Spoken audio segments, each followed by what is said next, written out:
our city. And here's what's going on this week around our city. On Wednesday, October 16th at 5 p.m., Mayor Bowles will attend the Greater Elizabeth Chamber of Commerce after-hours social networking event at Barcode, which is located at 429 North Broad Street. For more information, please contact 908-355-7600. Then on Thursday, October 17th at 7 p.m., Mayor Bowles will attend the 2019 Elizabeth Honor Guard Dinner. This event will be held at the Polish Legion, which is located at 2526 Greer Avenue in Linden. On Saturday, October 19th at 12 p.m., Mayor Bowles will attend the 12th Annual Historical Reenactment of the Attack of Elizabethtown, which will begin at Union Square and end at the Presbyterian Church located at 42 Broad Street. Immediately following that event, Mayor Bowles will attend a Hispanic Heritage Month celebration, which is hosted by the Elizabeth Avenue Partnership. The free event will feature a food tasting from 12 p.m. to 3 p.m., entertainment for everyone, and more. It will be held at the Union Square. If you need more information about this event, please contact Dave Strochak at 908-965-0660. Again, it's 908-965-0660. Then on Sunday, October 20th at 9 a.m., Mayor Bowles will join members of the Health and Human Services Department and residents of the community at the annual Breast Cancer Awareness Walk. This event will begin at Union Square and end at Veterans Park. For more information, please contact 908-820-4250. Later that day at 1 p.m., Mayor Bowles will attend the Hispanic Heritage Celebration and rally hosted by Assemblywoman Annette Kean at the Portuguese Club, which is located at 417 US 1. Later that evening at 5 p.m., Mayor Bowles will attend the Urban Farm Dinner, hosted by Groundwork Elizabeth. This event features an opportunity for guests to tour the micro-farm and learn about the gardens from the green team before enjoying an interactive cooking demonstration led by the evening's great host, Cara DeFalco. The event will be held at the Elmora Library Micro-Farm on West Grand Street. On Monday, October 21st at 9 a.m., Mayor Bowles will be meeting with Japanese dignitaries and visitors from our sister city, Katami, Japan. Throughout the week, Mayor Bowles, along with members of our city council, will be giving them tours of the city and returning the hospitality given to us during our visit to Japan. If you need more information concerning these events or any others this week, please contact the Public Information Office at 908-820-4124. Joining me this week to talk about Estuary Day is Craig Donovan from the College of Business and Public Management at Kean University. Welcome, Craig. Thank you. Pleasure My to be pleasure. here. And also is Lauren Rodriguez, recent Kean University graduate and proud Elizabeth resident. Welcome. How are you? Good. Now, when it says Elizabeth resident, you attended what high school here in Elizabeth? Alexander Hamilton Preparatory Academy. Okay. And things have changed since I was in school. I'm not going to tell you how far back, but I was at Dwyer, and we didn't have Hamilton at that time. So, welcome. Glad to have you on board. He was Thank still working for the government then. Yes, he was. So, where are you from originally, Craig? I'm from the West Coast. I grew up in California, Okay. Mostly San Diego, and then I moved up to Orange and LA counties. So I came out here about 30 years ago to work with and study government on the East Coast, primarily the larger cities in Washington, D.C., and then settled in and just stayed here ever since. Well, welcome to you both. Now, on Friday, October 4th, Elizabeth celebrated its 19th annual Estuary Day. Can you share about the Elizabeth Estuary Day and how it's grown in the past 19 years? Well, when we first formed the Arthur Kill Watershed Association, we realized that part of that had to be the estuary. And as I recall, you were at a table where we were discussing, how to preserve the estuary and how to bring it forward to the public. That's true. So at that time, we initially had all of our programming at the estuary itself, which was an absolutely wonderful thing. But of course, we had issues with the weather and a number of other things. So over time, we have improved it, and of course now it's at the Patterson Center. And we had, I believe, 200 plus people there this past Friday. And so we've been able to target and focus very clearly on the students, the teachers, and providing that link between the Arthur Kill, the estuary, the town, the students, and the residents. Okay. Now, Lauren, last Friday at the Peterstown Center, we had the Estuary Day. Give us a quick review and what the partners did that day. Well, there was 9 workshops, and the partners were engaging with the students on how they can take up a role on how to counteract climate change, and what it means to understand that their resources are depleting, and what changes, individual changes you can make to help, build a culture of resilience. Now, when you were in high school, you attended Estuary Day, am I correct? No, I didn't. You didn't. What No. made you come on board? Well, when I first heard of it, I thought it was perfect, especially now that, we can't hide, we can't avoid the conversation anymore. And I wanted to be a part of it. I wanted to practice new technologies such as which I'm using in the GeoHealth project, to display and to show, what's going on throughout the years and what's depleting, what's changing, and how does it affect you as a resident. So it was very, and the most impressive aspect of it was the students knew. They understand that they need to take a stance. They understand that it will affect them most because it's gonna, all these changes that we decide to make now will either help them or it will, not give them a fighting chance later on. Okay.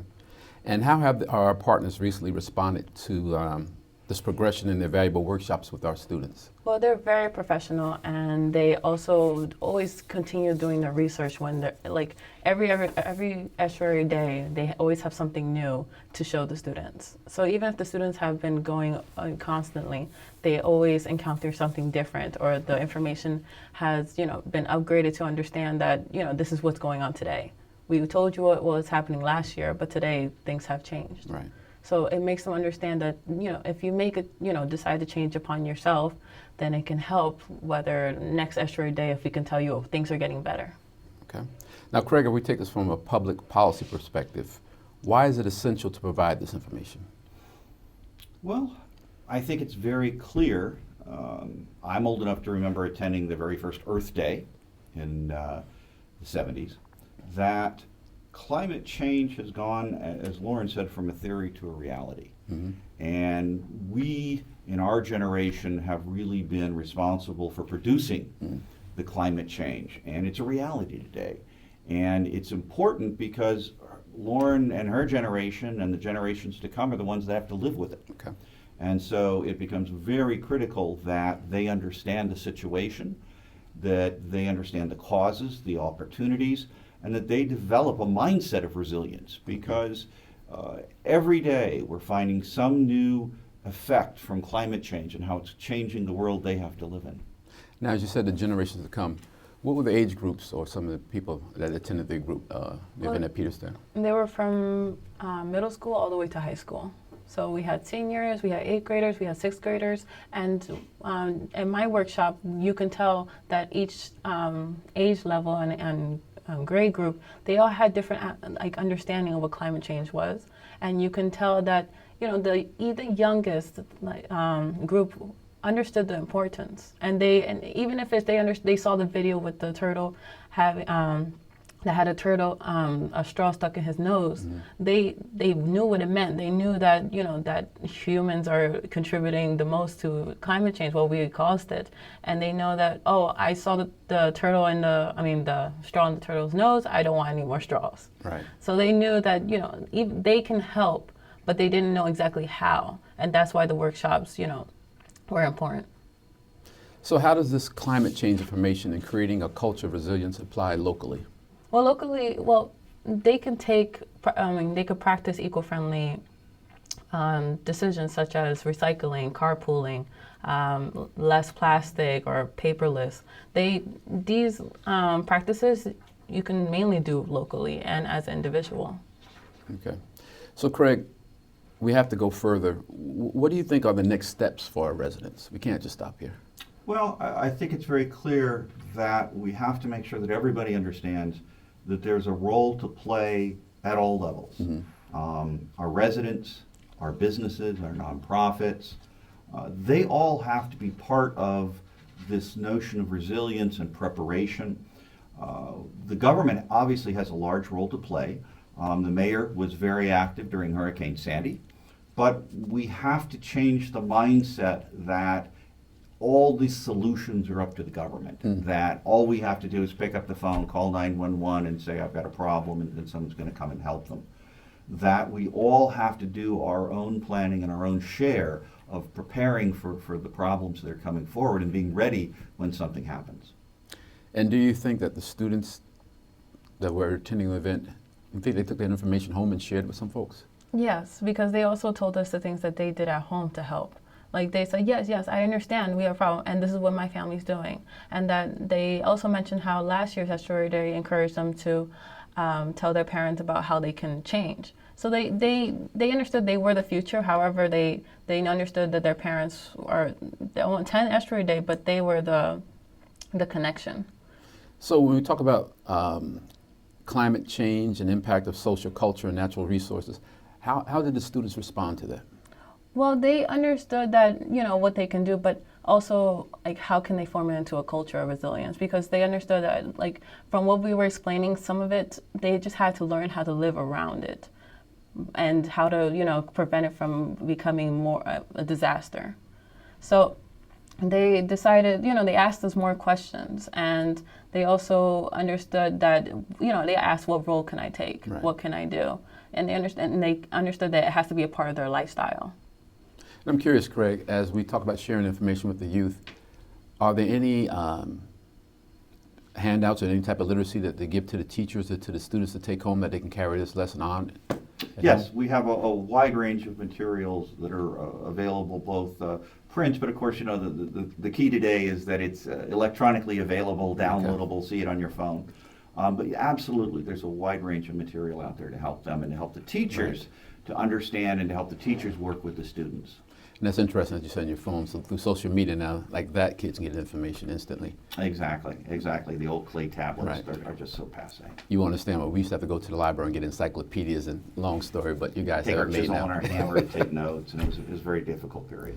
We're going to take a break, and we're going to come back with the second half of Our City after these words.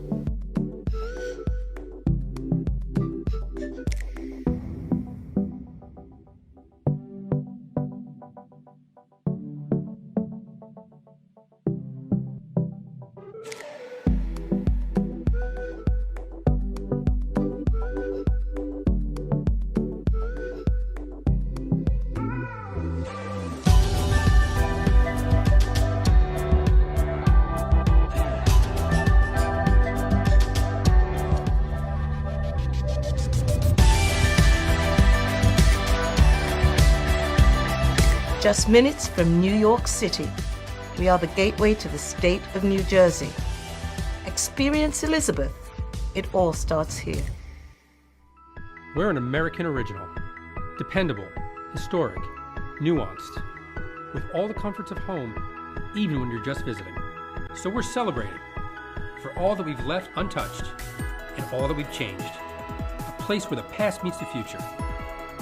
So consider this your invitation. We've been celebrating here in Elizabeth for 350 years, and we're just getting started.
Experience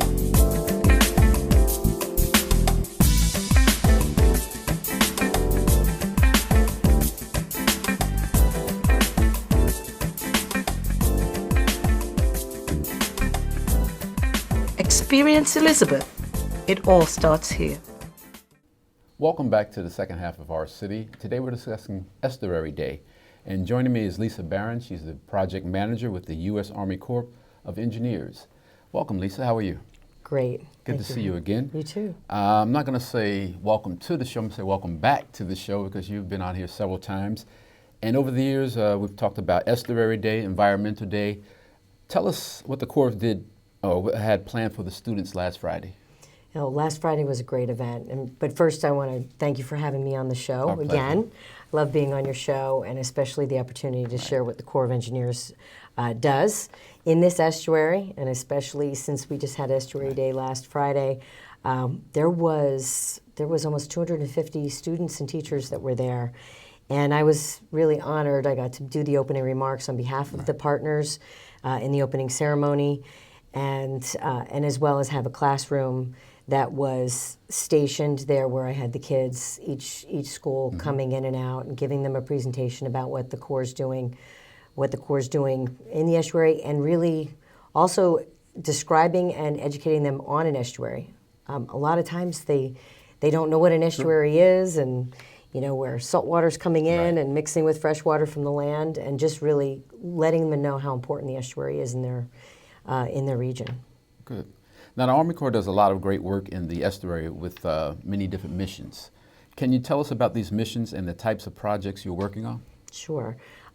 We have primarily 3 specific missions within Civil Works. I'm a project manager within the Civil Works program, and one of the first, probably the most long-standing missions has been the navigation mission, which, since we are here with the Port of New York and New Jersey, we're dredging, deepening, and maintaining the channels. We are responsible for about 240 miles of channels within the area, as well as a really important mission, which is life safety, is protecting and reducing the risk of flooding within the communities and the infrastructure protection.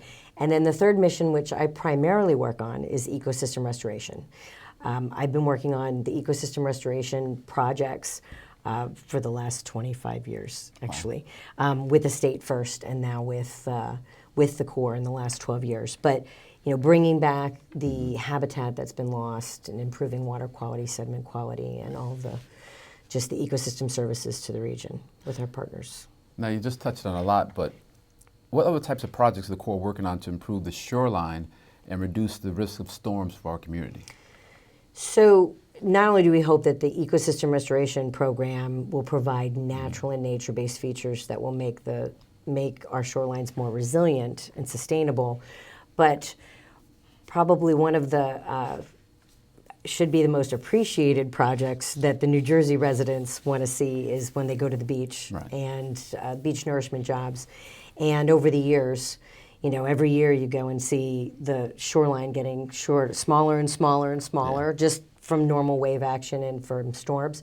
And how much sand we've put on the beaches over the years. Just since Sandy, we did 30 million cubic yards of sand in New York and New Jersey, and more than 10 million on Seabright to Manasquan.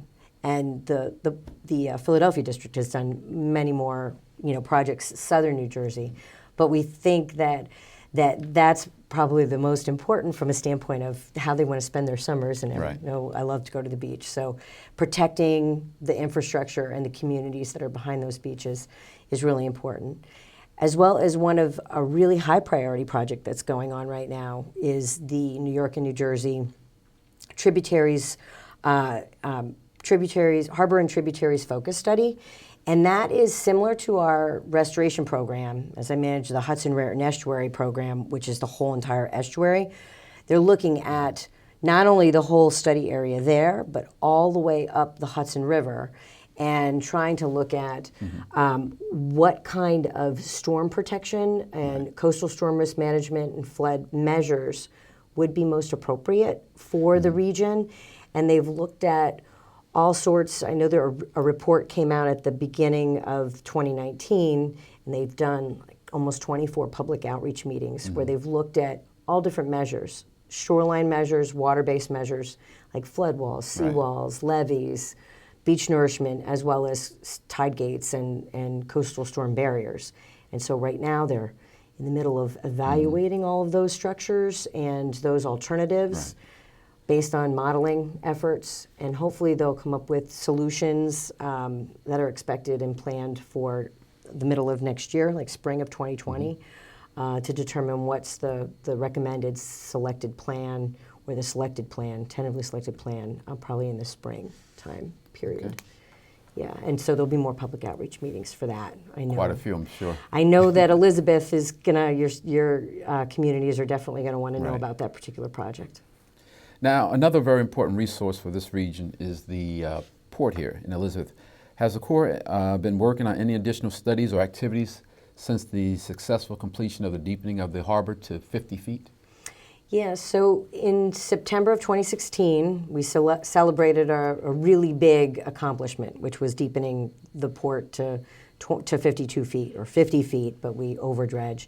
And for the 35 miles of shoreline or channels that are coming in, that are actually coming into Port Elizabeth, Port Newark. And since that, we've been maintaining those channels. And so we do operation and maintenance on making sure that we maintain that investment that occurred. And there was an investment of $1.6 billion for the port, for those channels to deepen. But the ships keep getting bigger and bigger and bigger. And to keep up with them, we're embarking on a study now that is the New York, New Jersey deepening or channel improvement study. Right. And so working with the Port Authority to determine what's the best way to address those growing the cargo to come in, so that it still is so whether it's widening or deepening further, but to keep those big ships coming in the most economical way possible. And as you talk about it, it sounds like an easy concept, but how do you deepen a harbor 50 feet? Do you remember those days? You know, it's taken a very long time to get to 50 feet, because historically the estuary used to be 19 feet deep. Right. So, you know, when those initial construction, you know, it starts very small. You're deepening those channels, and over the years, and just the harbor deepening going to 52 feet. Just in the last 20 years or so, we removed 60 million cubic yards of sediment from that. And it's hard to imagine when you throw out numbers like that, or what is a cubic yard. Right. But I always tell the students when I explain this that 1 cubic yard of sediment is filling your wash machine at home. And so when we say, okay, that kind of volume is 30 Empire State Buildings full. Wow. Or, you know, a football field filled to the height of the Empire State, or filled to the height of Mount Everest. I mean, that's a lot of mud. And so we've done fantastic things with that dredge material that we've had and beneficially used them, where if it was rock, we've made fish reefs. If it was contaminated, we stabilized it with cement, and we made put it under the capped landfills, like the Bayonne landfill or the Elizabeth landfill. Right. So your New Jersey Gardens Mall, it's got dredge material underneath the parking lot. So capping landfills as well as clean material building wetlands in different areas in the harbor. So you talked about a lot of programs and a lot of great things that's going on, but what other types of programs does the Corps have that are important to the estuary?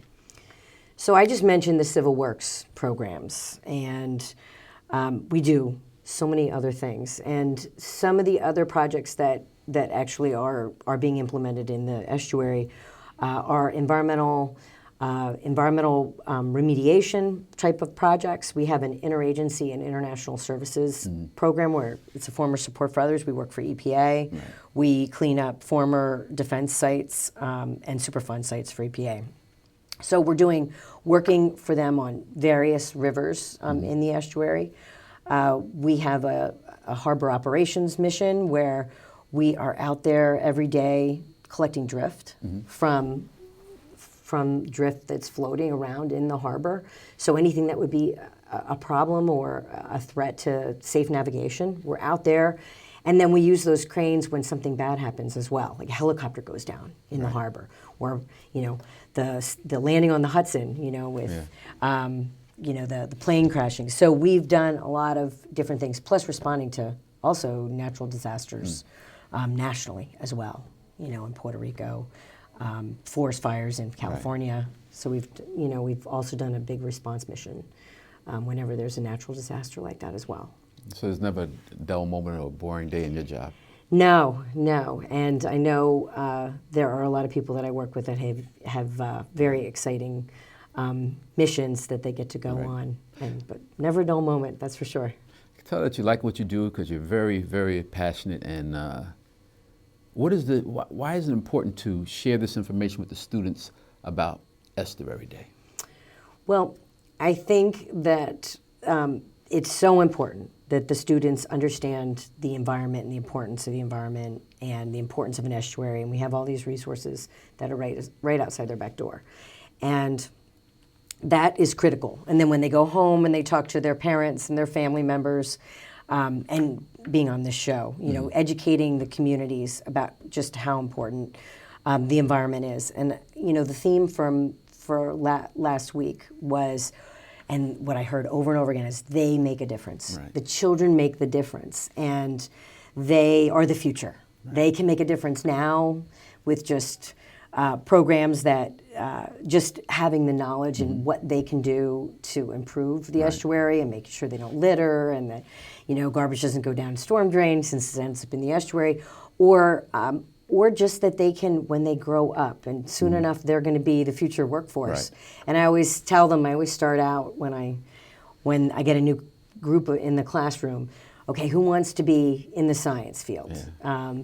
And you get some people that are excited to raise their hand, but then I always ask afterwards, okay, after you found out what I do, what kind of a career would you be interested in a career path? Because as a project manager at the Corps, I manage a lot of different types of people on my team. Right. I need a lot of different expertise. So I say, you don't need to be a scientist. You don't need to be a biologist like me, or an engineer like most of the Corps of engineers, but you can be an accountant or a lawyer, or you can just like to operate big heavy equipment and move dirt. Right. We talk about moving dirt, or operate our vessels. And so if they can get a career in the region, in this field, whether it's with the Army Corps or with our partners, that's really important.